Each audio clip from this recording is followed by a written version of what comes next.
terjadi hari ini, abang-abang di sini terutama, mungkin yang di luar sana juga terlalu takut kayaknya. Ada apa sih kalau memang yakin tidak Sebentar, ya. ada Sebetulnya pembuktian itu bahwa isu-isu itu tidak terbukti? persepsi yang salah. Sebentar, Bang. Enggak, Kalau ini persepsi yang saya salah, belum harus selesai. diluruskan. Kalau misal memang Ini tidak harus yakin, diluruskan. ya nggak usah Kalau takut untuk dibawa berbicara DPR ya dong. takut.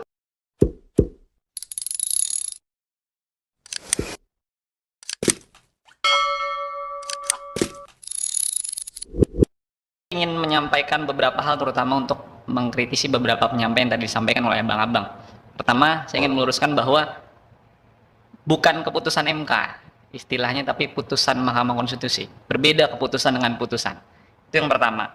Kemudian yang kedua, terkait dengan abang yang juga tadi sampaikan, yang menanyakan mana putusan hukumnya, mana putusan pengadilannya, mana putusan yang ingkrah, yang menyatakan bahwa Gibran sebagai wakil presiden melakukan beberapa hal yang dimaksud di dalam pasal 7A, korupsi, pengkhianatan, penyuapan, dan lain sebagainya.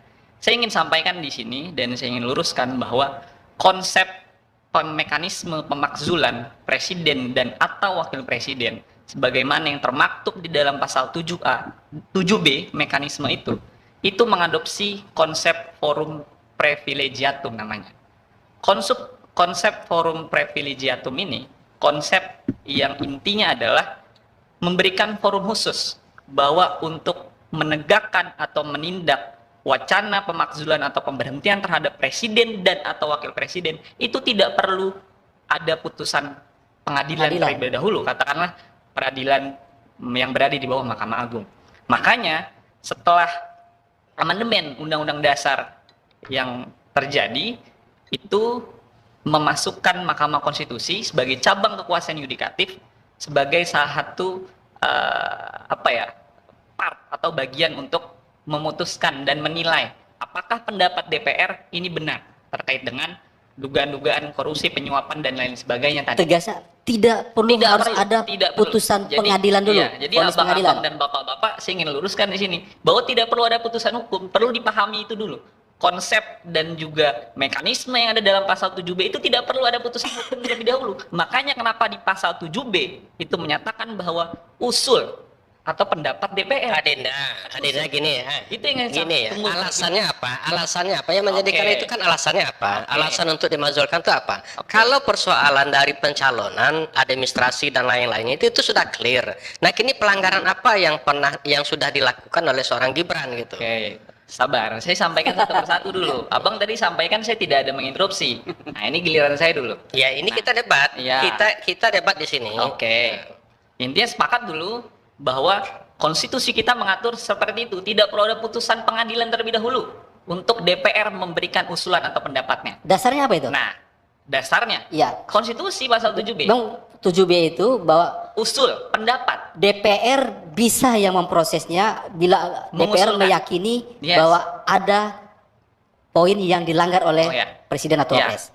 Tapi kalau abang tadi bertanya terkait dengan apa aja sih sebab-sebab yang diduga nih wapres melakukan beberapa hal yang termasuk dalam pasal 7A.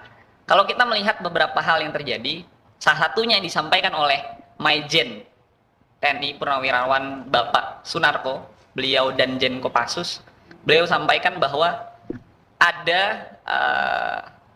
masih ada koneksi antara akun pribadi Gibran dengan akun judi online. Itu kata Bapak Sunarko. Itu salah satunya. Kemudian akun Fufafa yang kalau tidak salah Rosuryo bilang hampir 100% itu terbukti kepemilikan dia. 99 katanya. Iya, 99%. Itu dua. Yang tiga, Gibran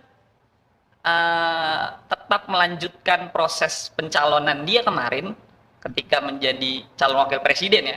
Padahal dia tahu ada pelanggaran etik terhadap putusan Mahkamah 90. Walaupun tadi abang bilang MK sudah memutuskan itu final and binding. Iya, kami sepakat. Kami mahasiswa hukum, kami paham dan pelajari itu kok.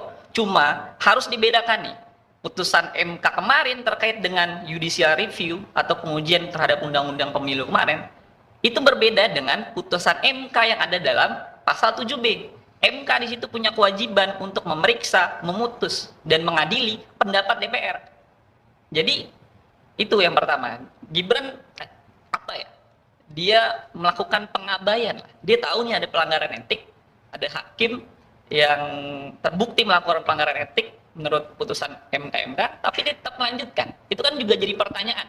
Jiwa negarawan dia lah ketika tahu ada suatu pelanggaran gitu. Itu beberapa sebab lah yang saya rasa ini bisa jadi beberapa hal yang dikategorikan terhadap pasal 7A itu. Namun, saya sepakat yang disampaikan oleh Bang Ihsan tadi, ini semua dikembalikan kepada DPR. DPR intinya dia sebagai lembaga perwakilan rakyat harusnya menurut saya dia merespon ini. Walaupun disampaikan oleh Puan Maharani kemarin kalau tidak salah, beliau sampaikan bahwa kita belum menerima suratnya. Cuma kan surat yang disampaikan oleh Purnawirawan Jenderal itu, tuntutan-tuntutan itu kan disampaikan secara terbuka dan ada tembusan. Harusnya DPR sebagai pakai jumpa pers gitu. Ya, sebagai penyerap aspirasi rakyat harusnya tahu dong, peka dong. Isu ini udah jadi isu yang viral, udah jadi isu yang booming di situasi nasional hari ini. Jangan ketika kampanye mereka menyerap aspirasi, ketika sudah terpilih tidak mau jemput bola. Harusnya jemput bola dong. Ayo jemput, adakan pertemuan untuk menindaklanjuti bagaimana terkait dengan kelanjutan pemakzulan ini. Menurut saya intinya adalah DPR gentle dulu untuk merespon. Gentle dulu untuk merespon, dibahas di dalam sidang paripurna. Nanti bagaimana forum di sidang paripurna itu memutuskan untuk dilanjutkan kepada MK atau tidak. Intinya itu dulu menurut saya. Dan bagi Basto itu DPR saat ini apakah sudah benar-benar DPR yang aspiratif menurut Basto? Disebut benar-benar aspiratif, saya secara tegas menyatakan tentu belum. Isu pemakzulan ini kan sebetulnya sudah lama, bukan isu kemarin sore. Sudah beberapa minggu, hampir berbulan-bulan. Cuma kan belum pernah ada direspon. Nah, kemudian saya ingin mengkritisi sebetulnya beberapa hal yang disampaikan tadi oleh abang kita juga tadi, ketika isu pemakzulan dikategorikan sebagai perbuatan makar. Kenapa gitu? Wacana pemakzulan itu konstitusional kok. Ada diatur dalam undang-undang kita, Undang-Undang Dasar 1945. Kenapa harus dikatakan sebagai tindakan makar? Kecuali Purnawirawan Jenderal melakukan tindakan-tindakan secara militer, itu mungkin baru disebut sebagai tindakan makar yang ilegal dan tidak konstitusional. Ini kan konstitusi. Mereka melakukan secara baik-baik kok. Ada suratnya, kemudian mereka melaksanakan forum, ingin melanjutkan dalam mekanisme yang sebagaimana diatur dalam pasal 7B. Pemaksaan kehendaknya itu yang kita persoalkan. Alasannya itu apa? Yang tadi disampaikan alasannya itu apa? Yang menjadi titik poinnya itu untuk dimakzulan itu alasannya apa gitu? Alasan-alasan kan tadi saya sudah sampaikan beberapa poin tadi. Salah satu Purnawirawan Jenderal Maijen Purnawirawan TNI Sunarko tadi bilang salah satunya akun Gibran itu masih terkoneksi. Itu kan isu, isu kita tidak bisa dalam konteks isu. Bukan Bung aja yang pernah kuliah, kami ini juga pernah kuliah ya. Jadi kalau isu tentu tidak bisa kita jadikan dasar, itu kan isu.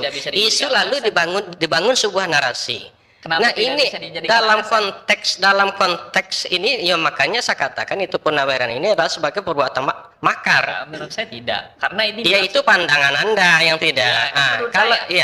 Pandangan Anda yang tidak. Tapi kalau Anda bisa berpikir jernih dan Anda tingkatkan lagi pengetahuan Anda, itu ini akan dilihat sebagai sebuah perbuatan makar gitu. Ini loh Bang, di pasal 7B itu DPR mengadakan sidang paripurna untuk memutuskan apakah DPR sepakat. Ya tentu ada alasannya. Alasan untuk diajukan itu tentu ada alasan. Alasan yang dia kemukakan untuk dibahas itu tentu ada alasan. Pelanggaran apa yang sudah dilakukan oleh seorang Gibran? Kan itu pertanyaannya. Ketika Gibran menurut Maijen Sunarko tadi akun menurut dia kan mereka yang mengusulkan. Terus menurut siapa dong? Iya, mereka yang mengusulkan. Itu makanya kewarasan Sunarko ini perlu dipertanyakan. Ini orang masih waras atau tidak gitu. Enggak, menurut saya apa ya? Jangan kita terlalu mengecilkan gerakan atau wacana yang dibangun oleh masyarakat gitu. Jadi gini, karena tadi ada begitu semangat menanggapi jadi tadi ada menyinggung apa yang saya sampaikan. Sebenarnya kalau bagi saya penyampaian pendapat itu hal yang biasa. Kalau kami di Partai Gerindra itu hal yang biasa saja. Itu adalah penyampaian pendapat. Baik, setidaknya Bung Wahyu perlu menanggapi ini setidaknya yang disinggung oleh Bung Wahyu tadi.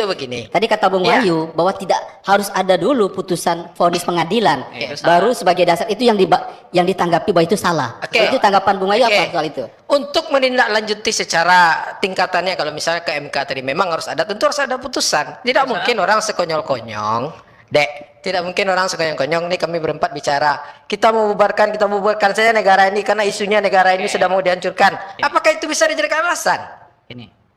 Oke deh, kita. Baik. Tidak kan? Jadi gini. Sehingga poin dari Bung Wahyu memang harus ada vonis pengadilan. Poin saya begini, Dan itu yang jadi dasar oleh DPR gitu. Oke, kalau kita tidak harus menjadikan vonis pengadilan sebagai acuan utama untuk langkah berikutnya. Sekarang saya tanya aja. Teman-teman mahasiswa, apakah menyetujui yang namanya pemakzulan ini? Setuju? Kalau setuju, coba kasih saya alasan yang konkret, apa yang menjadi alasan untuk menjadi pemakzulan terhadap Gibran. Itu saja, tapi sudah tidak bisa disamakan pendapatnya soal pemakzulan Gibran ini. Coba saya tanya, pendapat adik mahasiswa. Belum tentu sama dengan pendapat Bang Yudi tadi?